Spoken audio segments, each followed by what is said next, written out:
حضرت عمر کی حدیث ہے اور بخاری کی صحیح روایت ہے. آپ فرماتے ایک مقام ایسا آیا تھا کہ سارے صحابہ پریشان ہو گئے اور سب کے ذہنوں میں سوال تھے, سب کے سب پریشان تھے. 1500 صحابی ہیں, نبی پاک نے خود احرام بندھوائے ہیں, فرمایا احرام باندھو عمرہ کرنا ہے.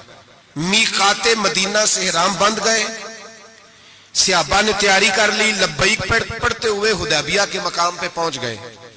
قریش مکہ نے روک لیا, 1 2 4 بندے نہیں 1500. احرام کس نے بندھوایا؟ کس لیے باندھا ہے؟ بولے نا, عمرہ کرنے کے لیے. حدیبیہ کے مقام پہ جب پہنچے تو نبی پاک صلی اللہ تعالی علیہ وسلم کے پاس عروہ بن مسعود ثقفی قریش مکہ کا سفیر آ گیا. اس نے کہا جی اس سال آپ عمرہ نہیں کر سکتے, آپ تو لڑائی کرنے آئے ہیں. حضور نے فرمایا نہیں عمرہ کرنے ہیں, دیکھا نہیں احرام باندھے ہوئے. اس نے کہا 1500 بندہ ہے اور ہیں بھی سارے دلیر اور ہیں بھی کٹ مرنے کو تیار. اگر کسی ایک نے بھی نعرہ لگا دیا تو ہمیں تو بھگا دو گے تم سارے, ہم نہیں عمرہ کرنے دیتے. باتیں بڑھ گئیں, اختلاف ہوا, ادھر ادھر سے معاملات طے ہوئے, صلح, شرطوں پر صلح ہونے لگی. اور شرطیں بھی ظاہراً ایسی تھیں کہ جو لگ رہا تھا کہ مسلمان دب کے صلح کر رہے ہیں, لگ رہا تھا. شرطیں لکھی گئیں, طے ہو گئیں. انہوں نے کہا جی ٹھیک ہے اس سال آپ واپس چلے جائیں, اگلے سال عمرہ کرنے آئے. حضور نے فرمایا, توجہ ہے میری بات پر, یہاں کوئی بندہ کہہ دینا, ابا جی کہہ دینا بیٹے خیر ہو جائے گی فلانا کام کر لے, تے بچے بعد گل بھیجنے کہتے تسا مینوں آکھیا جی کر لے. پیر صاحب تو خیر ویسے ہی گئے نا کام سے سرے سے, کہتے نے کہا پیر ہے, یہ کرامت ہی کوئی نہیں. وہ فیصل آباد کے پاس ایک بابا جی کی حکایت میں نے سنی. بابا جی کی ماننے والی زیادہ بیبیاں تھیں. بابا جی منگل والے دن فوت ہو گئے. انہیں کہا یہ کدو کامل سی, کامل ہوں تو جمعے نو مردا, تے دین ہی نہیں چنگا لیا آپ پیر نے, اسی نہیں مننا کو. تو اللہ والوں کی بات بڑی نرالی ہوتی ہے. بابا جی اٹھ کے بیٹھ گئے, کہنے لگے چلو یہ کیڑی گل ہے, جمعے نو مر جا گیا. تو یہاں تو لوگ منٹ منٹ پہ ناراض ہو جاتے ہیں نا, منٹ منٹ پہ لوگ ناراض ہو جاتے ہیں. تو فوری طور پہ اب دیکھیں نا, حضور نے احرام بندھوائے, عمرہ کرنے کو کہا. اب جب صلح طے ہو گئی تو حضور نے فرمایا چلو بھی ٹینٹ کرا دو, سارے کپڑے بدل لو, واپس جانا ہے. اب صحابہ کے ذہنوں میں سوال ہے کہ آپ نے کہا تھا چلو عمرہ کرنا ہے, اب حضور فرما رہے ہیں واپس جانا ہے, طواف کرنا, نہ طواف ہوا نہ صحیح ہوئی, ہمیں تو طواف کے لیے لایا, چلو واپس. 1500 آدمی بیٹھا ہے.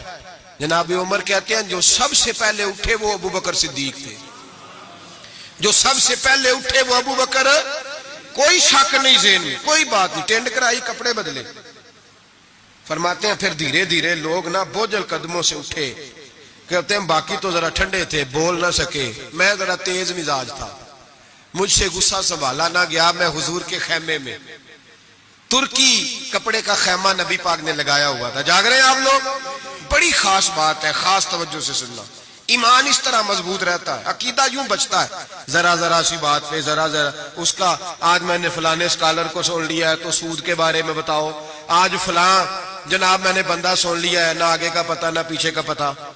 جس آدمی کو لفظ سیدھے نہیں پڑھنے آتے وہ حدیثیں بیان کر رہا ہے ٹی وی پہ بیٹھ کے, آج میں فلانے دی گل سن لئیے, ہن انشورنس دی گل دل چھڑو. ایسے ہی 1 منٹ لگاتے ہو بگڑنے کے لیے. ہم سے پوچھو آندھی بھی آ جائے تو اللہ ایمان کی مضبوطی عطا کرتا ہے. یہ کیسے ہو سکتا ہے؟ کبھی حاشیہ خیال میں ہی بات نہیں گزری.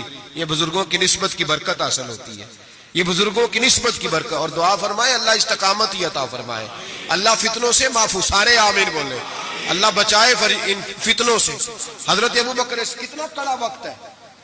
فرماتے ابو بکر صدیق اٹھے, ٹینڈ کرائی, آ گئے.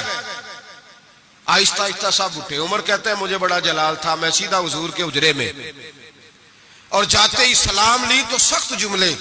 اور جناب عمر ساری زندگی رویا کرتے تھے کہ مجھے پچھتاوا نہیں جاتا.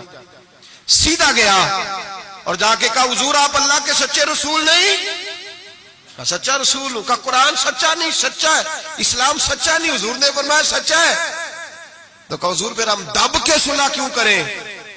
تو جناب عمر فرماتے ہیں نبی پاک نے کہا عمر میں اللہ کا رسول ہوں, وہی کہتا ہوں جس کا میرا رب مجھے حکم دیتا ہے. جناب عمر کہتا ہے میں نے فوراً حضور کی بات دہرائی. میں نے کہا یا رسول اللہ آپ نے کہا نہیں تھا طواف کریں گے, احرام باندھ لو. تو حضور نے فرمایا میں نے کہا تھا طواف کریں گے, یہ تو نہیں کہا تھا اسی سال ہی کریں گے. یہ تو نہیں نہ کہا تھا اسی سال ہی کریں گے. حضرت عمر کہتے مجھے تسلی نہ ہوئی, میرے اوپر غصے کا غلبہ تھا, میں باہر نکلا سیدھا ابو بکر کے خیمے میں, سیدھا حضور کی اور جناب صدیق اکبر کی ملاقات نہیں ہوئی درمیان میں گھس گیا جناب صدیق اکبر کے خیمے میں, اور جاتے ہی سلام کے بعد وہی سخت جملے. کہتے ہیں جب میں داخل ہوا تو سارے پریشان ہیں, ابو بکر تسلی کے ساتھ کھجورے کھا رہا ہے, پرواہ ہی کوئی نہیں, کھجورے کھا رہے ہیں. میں گیا, میں نے کہا السلام علیکم. وعلیکم السلام. میں نے کہا تو موج میں ہے, ہماری ٹینشن نہیں جا رہی. کہنے لگے کیا ہو گیا؟ میں نے کہا یہ سچے رسول نہیں. کہنے لگے سچے, قرآن سچا نہیں, سچا ہے, اسلام سچا نہیں. ابو بکر کہنے لگے سچے. تو کہنے لگے پھر ہم دب کے صلح کیوں کریں؟ تو کہتے ہیں جناب ابو بکر صدیق کہنے لگے عمر چپ کر, تیری میری بات نہیں, وہ اللہ کے رسول ہے, وہی کہتے ہیں جس کا اللہ انہیں حکم ارشاد فرماتا ہے. فرماتے منوان وہی لفظ جو حضور نے بیان کیے. کہتے اب میں نے بھی فوراً کہا, میں نے کہا انہوں نے کہا نہیں تھا کعبے کا طواف کریں گے. تو کہتے حضرت ابو بکر صدیق غصے میں آ گئے, کہنے لگے تجھے تیری مار ہوئے, حضور نے کہا تھا کعبے کا طواف کریں گے, یہ تو نہیں نہ کہا تھا اسی سال ہی کریں گے. میرے رسول نے کہا تھا تو انشاءاللہ ہم طواف کریں گے, انشاءاللہ طواف کریں گے, لیکن یہ تھوڑی کہا تھا کہ اسی سال ہی کریں گے. جناب سیدنا عمر فرماتے ہیں میں خیمے سے نکل آیا, آ کے بیٹھا, وضو کیا, غصہ ٹھنڈا ہوا, تو میں نے کہا عمر یہ کیا بات ہوئی یار؟